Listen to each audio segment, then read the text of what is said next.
Long ago, in the mist-covered mountains of northern China, the Great Wall stood as a silent guardian, a stone dragon winding through the clouds. But silence is easily broken. From the shadows of the north, a hawk screeched, signaling the arrival of the ruthless Shan Yu and his massive army of Huns. They scaled the wall with terrifying speed, their eyes set on conquest. As the beacon fires were lit one by one, signaling danger across the land, the Emperor of China, wise but stern, made a decision that would shake the nation. He did not send just his professional army, he demanded more. A decree was issued. One man from every family must serve in the imperial army to protect the throne. Far away from the drums of war, in a peaceful garden, a young girl named Mulan was fighting a different battle, a battle to bring honor to her family. She wasn't like other girls. While she tried to recite the admonitions for a quiet and demure life, she was writing notes on her arm to cheat. Rushed by her mother and grandmother, she was bathed, dressed in fine silks, and her face painted like a porcelain doll. She was ready to meet the matchmaker. But destiny had a sense of humor. In the matchmaker's house, a lucky cricket named Cricky escaped his cage, causing absolute chaos. Tea was spilled, a fire was started, and the matchmaker screamed in rage. Mulan returned home in disgrace, wiping the makeup from her face, looking at her reflection in the water, and wondering when her reflection would show who she truly was inside. The mood in the village shifted from embarrassment to terror with the sound of galloping hooves. Chi Fu, the emperor's counselor, arrived with the conscription notices. By order of the emperor, citizens of this province, you are hereby required to surrender one male from each family for the imperial army. Mulan's father, Fa Zhou, a once great warrior, now crippled and walking with a cane, stepped forward. He accepted the scroll with dignity, but Mulan saw his trembling hand. She knew he would not survive another war. That evening, thunder rumbled across the sky as Mulan watched her father practice with his sword, only to collapse in pain. Her heart broke. She made a choice. Under the cover of a storm, while her parents slept, she took her father's conscription notice. She cut her long hair with a sharp blade, bound her chest, and donned her father's armor. She whispered a silent goodbye, stole the family horse, Khan, and rode out into the rainy night, leaving behind the life of a daughter to embrace the life of a soldier. In the family temple, the spirits of the ancestors awakened in a panic. To protect Mulan, they decided to send the great stone dragon, but there was a mistake. Mushu, a tiny, fast-talking red dragon demoted to a gong ringer, accidentally crumbled the stone dragon to dust. Fearing for his own job and reputation, Mushu decided to go himself. With the lucky cricket in tow, he caught up with Mulan, introducing himself with fire and smoke, though mostly smoke.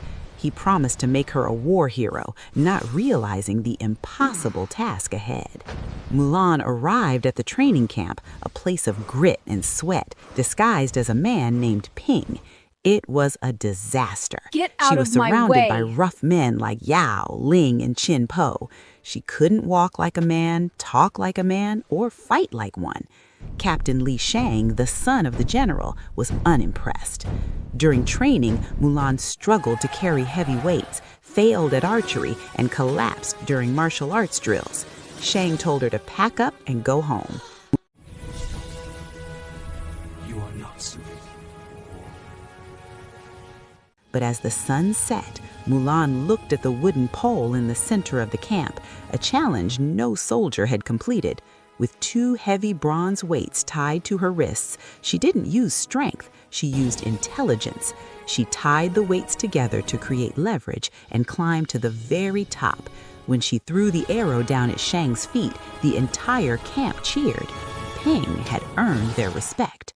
The troops marched toward the Tung Shao Pass, singing songs of victory, but their voices died, destroyed. The general, Shang's father, and his army were gone. All that remained was a burnt helmet and a child's doll. Heavy with grief, they moved through the snowy mountain pass. Suddenly, a rocket fired by Mushu gave away their position. Thousands of Huns charged over the ridge like a swarm of black insects. Shang's small troop was doomed. But as the Huns charged, Mulan saw a cannon. Instead of firing at the soldiers, she aimed for a massive snow overhang on the mountain peak.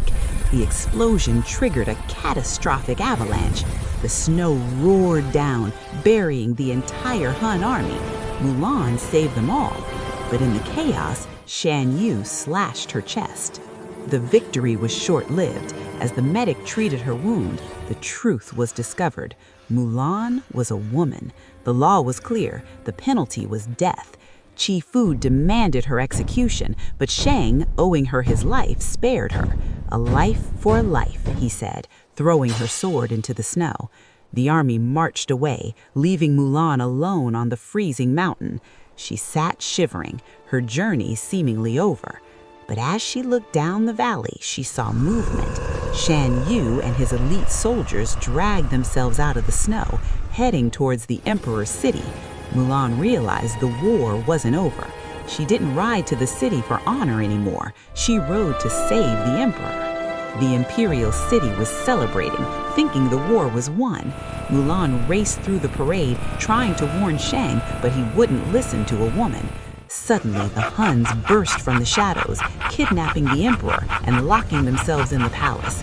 Shang and his men tried to break down the door, but it was useless.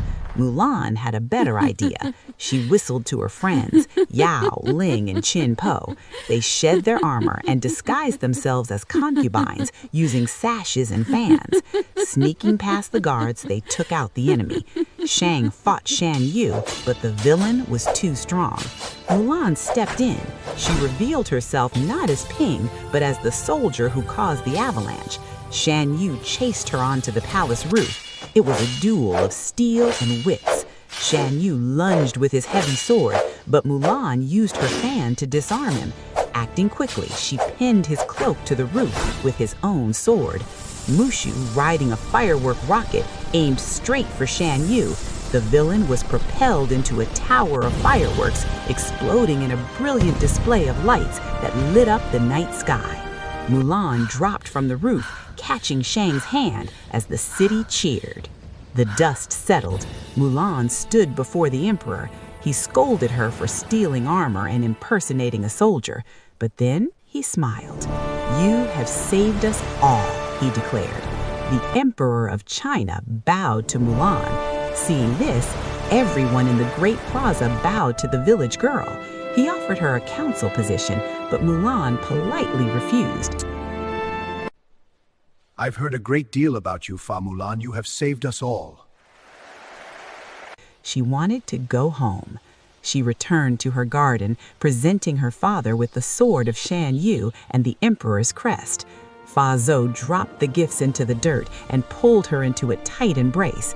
"The greatest gift and honor," he said, with tears in his eyes, "is having you for a daughter." Mulan had found her reflection, and in doing so, she brought honor to her family and to us all.